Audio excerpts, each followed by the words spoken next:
8 best books I read in July. Hi guys, my name is Sharon and today I'm doing a kind of reading wrap up, if you will, the 8 best books I read in the month of July. I feel really ill, I have a cold right now, so please bear with the voice.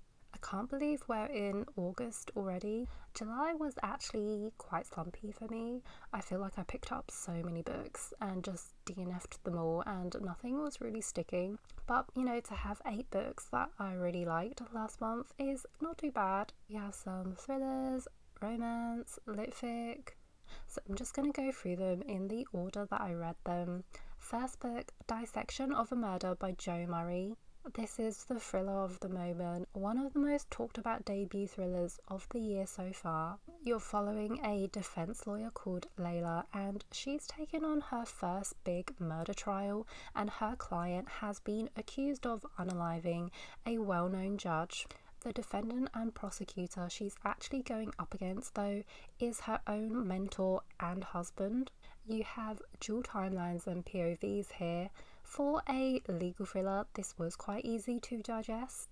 I don't think they're my favourite types of thrillers to read, but actually I've read quite a few good legal thrillers this year, so I'm slowly getting into them more. I really liked the pacing and the premise in this because of the situation. Layla and her husband obviously going up against each other have this kind of tension between them. It also felt kind of scandalous and there was a bit of drama in it. I do actually kind of like that in my thrillers. I will say though that I did clock the plot twist pretty early on, and I never see plot twists coming, but somehow I saw this one coming. But I wouldn't say it necessarily affected my enjoyment of it. I still liked this thriller and I binged it pretty quickly. Her Last Breath by Taylor Adams. This is a survival thriller where you have 2 girls who decide to go caving. One of them is an adventurous, outgoing and successful travel influencer, and she convinces her friend to come with her, but her friend is kind of the opposite of her. She's a lot more anxious and shy, and she's also a legal assistant who's kind of struggling to pay for law school. She's also completely inexperienced when it comes to caving, but anyway, these 2 girls go together and soon they realise that when they're in the caves, some stranger is actually following them and he won't leave them alone.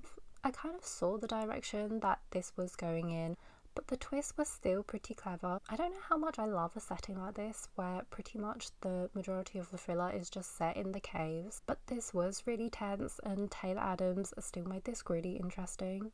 This is the kind of thriller that will make you feel claustrophobic. The Missed Connection by Tia Williams. This is a romance and I was a big fan of 7 Days in June, so I was really looking forward to this. The protagonist is Sasha and she has a meet cute on a plane. Her seatmate is a handsome stranger on her flight to Paris and they really connect on this flight, but they don't end up getting each other's names or numbers. After, Sasha ends up emailing one of her work friends to tell her about this situation, but then she accidentally sends it to her entire company. They are a global company, so she ends up accidentally launching a global manhunt for this guy. She also decides to seek the help from a private investigator who was part of her past, and this kind of complicates things. I thought this was a pretty fun romance and quite good for the summer because of the whole global manhunt thing.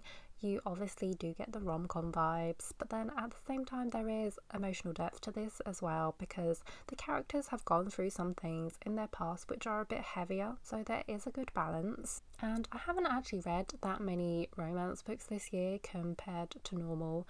Usually when it's the summertime, that's when I love to binge romances, so I haven't read that many this year. Again, I started a few but they kind of just weren't sticking, but I did enjoy this one. Also, it's another heatwave in the UK and I'm just sweating so much. Next book, really good actually, by Monica Heisey. This is a contemporary fiction and Monica Heisey was actually a screenwriter for Schitt's Creek, which I haven't watched but I do know it's a comedy. This follows the main character who is navigating life after divorcing from her husband. This whole book is written like a stream of consciousness. It's basically just the characters in a monologue and her thoughts are pretty chaotic. This has a Goodreads rating of like 3.14, which I feel like is probably one of the lowest rated books I've read in a really long time.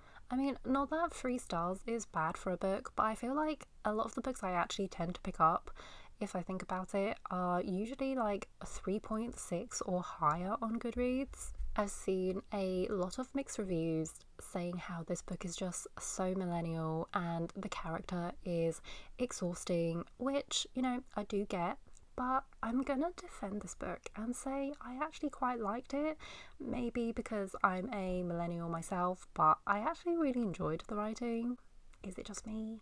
This book definitely isn't for everyone though, and I will say she doesn't half go on. Her intrusive thoughts and self-deprecation really are endless. This is definitely not a plot-driven story either, but I did appreciate the humour and the writing, and I feel like I probably talked to myself in my head in this way as well, though probably just less chaotic. I'm literally blowing my nose every 2 minutes, which obviously you won't see because I'm going to cut out the clips, but oh my god.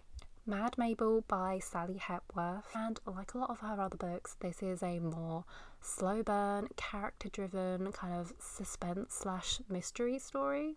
Mabel is an elderly woman in her 80s living the quiet life when one day she finds the dead body of her neighbour. So of course there's a police investigation, but then this also draws media attention and people realise that she is actually Mad Mabel, who when she was 14 was Australia's youngest convicted unaliver. You have dual timelines here. You're following Mabel in the present day, but also in the past when she was younger. Considering this was the plot, this actually was quite heartwarming and pretty funny. There were some moments where I definitely laughed to myself. You have some really lovable characters and also unlikely friendships. You always get emotional depth with Sally Hepworth books, but then there's always the dark side and the mystery elements. I've also been seeing this book everywhere online and so many people have given it rave reviews, and well deserved. This probably was my top favourite read of the month actually. 5 stars. Next book, Sublimation by Isabel J Kim. This is a sci-fi, which is a genre I don't really read from often, but the blurb of this just sounded so interesting. In this world, when you immigrate and cross international borders, you can actually split into 2 versions of yourself. One version that gets left behind at the border, and another version of yourself which travels on to this new country for this new life. And these split versions of yourself are called instances. You can actually keep in touch with your old instance if you wish, and physical touch actually causes the 2 of you to integrate and merge back together. You're following this character's 2 instances. She's called So Young and she's Korean, and when she was 10, her and her mum immigrated to America and she did split at the border. Her old instance that was left behind is So Young, and the instance that moved to America to New York is called Rose. And Rose never actually kept in touch with her instance. You're also following another character's 2 instances, Eugene and YJ, and he is actually someone who has kept in touch with his old instance. I won't lie, there was a lot of talk of mitosis in this which completely went over my head. It was really interesting to see the kind of divide and tension between the 2 instances and how the trajectory of their lives were so different. This was the aspect that I liked reading about the most in the book. Overall, a really compelling read. I haven't watched the TV show Severance, but I do kind of know the basic plot, and I feel like if you like Severance, you would probably like this. Next book, Recitatif by Toni Morrisson. This is a short story and it's lit-fit. You have these 2 girls, Twyla and Roberta, who meet when they're 8 years old at an orphanage, and then they kind of meet again during various stages of their lives, and this is just their little encounters through the decades starting from the 1950s. And this story is so interesting because one of the girls is black and one is white, except for that Toni Morrisson never reveals who is who, and they did this deliberately.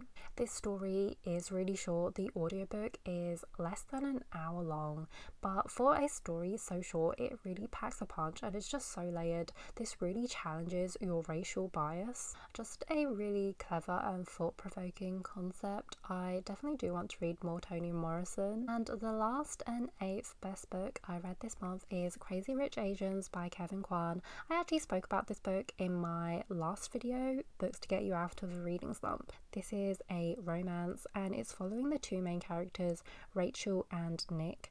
Rachel is an American-born Chinese and her boyfriend Nick is Singaporean. Nick's best friend from Singapore is getting married and he's going to be the best man, so him and Rachel both fly to Singapore for this wedding, and Rachel had no idea, but this is when she realizes that Nick is from an extremely affluent family. Rachel grew up with a single mother and has a humble background, so she has no idea how to navigate this new world of wealth that she's just been thrown into. She does make friends along the way, but there are also people who are catty, mean, judgmental, look down on her, and she also didn't realise that her boyfriend was one of the most sought after bachelors in Singapore. You're also following a kind of secondary plotline where you have Nick's cousin Astrid, who's also extremely rich, and you see her and her marital problems between her and her husband Michael.